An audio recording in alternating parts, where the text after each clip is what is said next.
Hello, chào mừng các bạn đã trở lại với Simpson Sài Gòn Channel ha. Là ngày hôm nay thì mình sẽ tiến hành kiểm tra phần phía bên nồi của xe Simpson này. Tại vì là các bạn cũng thấy ở trong những cái video trước đó, là khi mà nổ máy lên đó, cái xe nó nghe cái tiếng cọc rất là nhiều luôn. Thì Chris là đang nghi ngờ là do nó không có còn nhớt nữa bạn. Thì để lát hồi mình xả ra là mình biết rồi, với lại mình mở ra luôn để xem nó bên trong như thế nào. Đây phần bên lốc nồi của Simpson S70 của Chris đây các bạn. Thì là cái cần số này cũng là khó vô số nè, đó nó sệ vậy luôn nè các bạn. Cần đạp cũng vậy, đạp thì nó không bớt cái độ bật lên đó, cho nên lát hồi mình sẽ mở ra coi bên trong như thế nào là đó.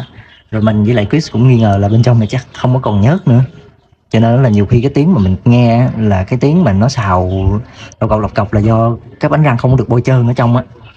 Thì lát hồi mình sẽ xem như thế nào. Simpson của mình kìa các bạn. Hôm nay mình cũng xuống đây rồi, ok, giờ bắt đầu thôi, let's go.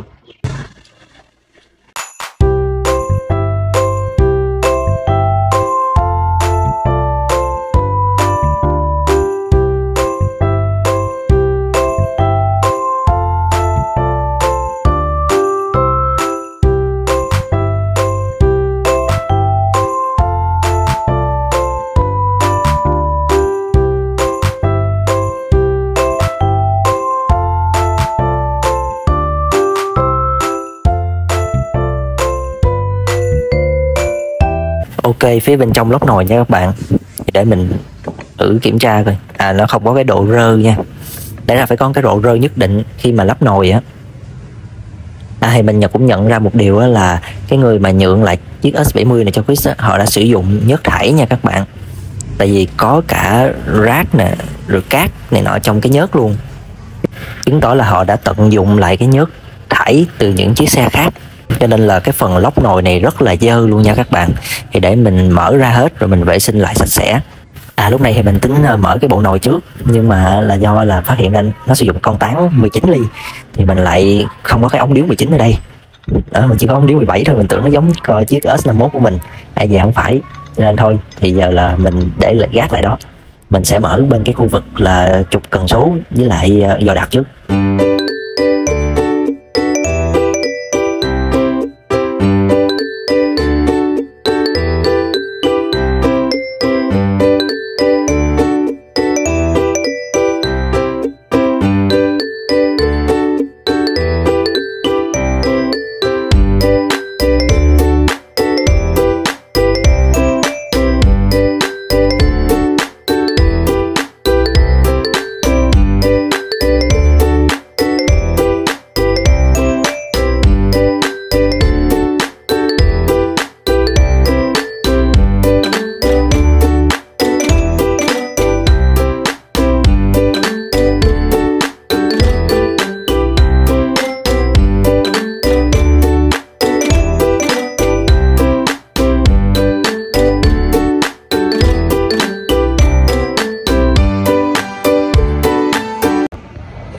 Các bạn, thì sau khi mình đã lau đi bớt cho sạch đỡ thì thấy nè, như đây một cái phe gài nằm ở trong lốc nồi. Trời ơi, đây nè các bạn, cái này đáng sợ hơn này. Đây, có con ốc trong đây nữa, con không có tin được. Bởi vậy khi mà mỗi lần mà nổ máy nó kêu lọc cọc đúng rồi.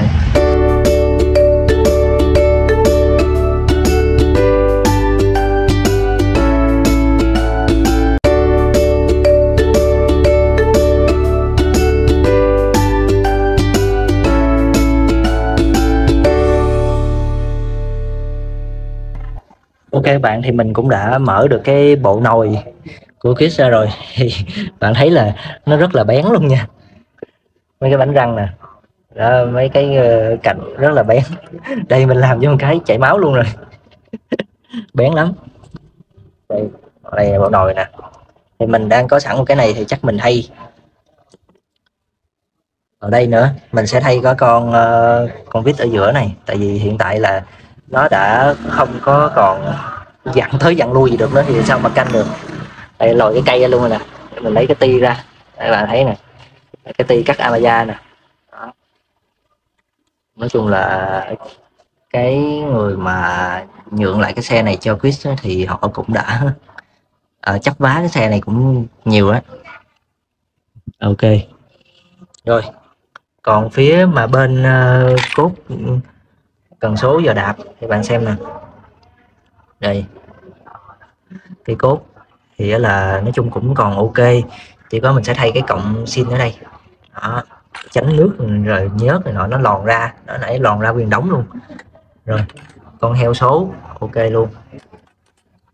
Rồi, làm sao được thì Hải Long Đền Thâu này là để họ canh vô cái chuồng heo, do họ tán cái chuồng heo á, mà tán sao mà cái bạc chuồng heo nó bị mỏng đi nên giờ phải canh thêm vào. Ok, giờ mình tiến hành chắc mình thay, thì mình còn một cái bộ nồi ở đây, thì cái chuồng heo này thì mình không biết là chuồng heo nội hay ngoại, nhưng mà mình thấy là nó bén lắm rồi đó.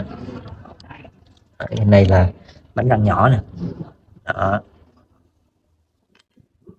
Rồi thì mình sẽ thay, mình còn một cái chuồng heo song công cũng còn khá, thì thôi mình sẽ thay vô xài tạm cho Chris, thì sau này anh ấy có mang một cái bộ chuồng heo bộ nồi mới thì qua lúc đó tính sau. Ok, bây giờ chúng ta sẽ cùng xem qua bộ ly hợp cũ của Chris nè các bạn. Thì lá sắt nè, lá bố nè, thì lá bố này thì mình nghĩ chắc là lá bố zin nè.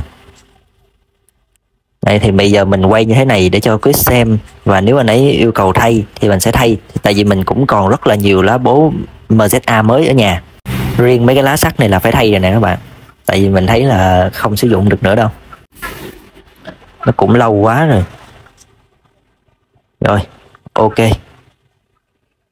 ok bạn, thì hiện tại là mình cũng đã lắp xong cái bộ phận mà cần số với lại cần đạp rồi, thì ok, vệ sinh sạch sẽ hết rồi nè các bạn.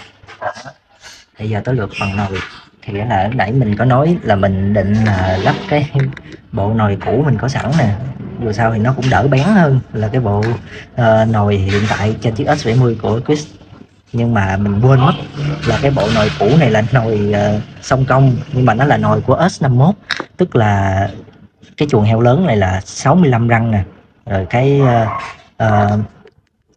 bánh răng nhỏ này là 20 răng đó, cho nên đâu có được. S70 nó khác các bạn, cái này là mình có làm dấu nè, nó là 62, S70 là 62, bánh răng nhỏ của nó là 21, đây 62 và 21, cho nên khác. Thì thôi bây giờ mình cũng đã hỏi ý kiến của Chris rồi, thì là sẽ không sử dụng lại những cái lá bố cũ cũng như là lá sắt cũ, mà thôi mình đổi luôn một cái bố MZA, lá sắt MZA sẵn có nguyên cục này. Hôm bữa là mình tháo từ chiếc S51 mình, bữa Chris làm đó, tháo ra thì giờ mình đưa vô để chạy đỡ, rồi mai mốt Chris sẽ đưa nguyên một bộ ly hợp hoàn chỉnh sang. Ok rồi, bây giờ mình tiến hành mình lắp vào thôi các bạn, rồi có gì mình quay cho các bạn xem để cho nó tiết kiệm thời gian cái video ha. Ok, let's go. Ok, như vậy mình cũng đã lắp xong bộ nồi cho Chris rồi. Cái này mình lắp tạm cái bộ nồi cũ cái trước tháo ra từ con S51 của mình á, thì mình lắp vô rồi, thay cho Chris con vít ở đây luôn, con vít mà để chỉnh, con vít cũ nó hư rồi bạn, nó tuôn răng rồi, nó cứng luôn á, nãy giờ gần chết luôn mới lấy được. Ok, đây canh này nọ hết đó. Giờ bớt thì cũng nhẹ nhàng. Rồi bây giờ mình sẽ đóng lại hết, ấy ron lại luôn cho Chris luôn, ron của Chris mang qua đây, gắn vào luôn, vệ sinh nắp nồi ấp vào luôn.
ngày thì cuối cùng là mình cũng đã phối hợp với Chris là chỉnh xong cái bộ ly hợp của chiếc S70 của Chris rồi các bạn. Rồi mình cũng vệ sinh sạch sẽ, mình ráp vô được rồi bạn. Thời tiết ở Sài Gòn dạo này nóng lắm các bạn. Rồi thì để mình nổ máy cho bạn mình xem, thì hiện tại là trong lúc mà đợi Chris gửi cái bình xăng con BVS mới thì mình đang tạm thời mình xài cái bình 16N34 cho chiếc S70 này, nhưng mà mình xài cái Ziggler nó to một chút tại vì là ăn xăng nhiều hơn là S51 ha. Ok, thì giờ mình mở cho nổ máy cho bạn mình xem.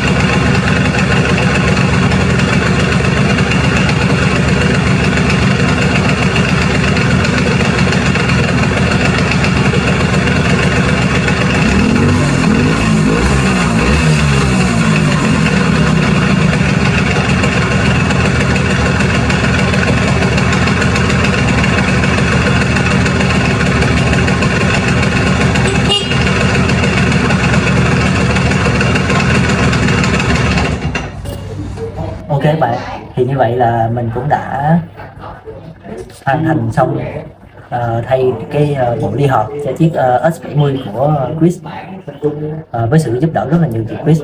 Anh ấy đã video call và chúng mình đã cùng fix cái xe với nhau rất là ok luôn. Thì hiện tại là đã cắt Amiga ngọt ngào, nhưng mà chiếc S70 này còn một số vấn đề nữa cần phải fix trong tương lai, thì là mình sẽ cùng với Chris sẽ thực hiện từng bước một qua những cái video. Thì rất mong các bạn sẽ tiếp tục ủng hộ và tiếp tục follow mình với Chris ha. Ok, hẹn gặp lại các bạn ở video tiếp theo. Chào tạm biệt, bye.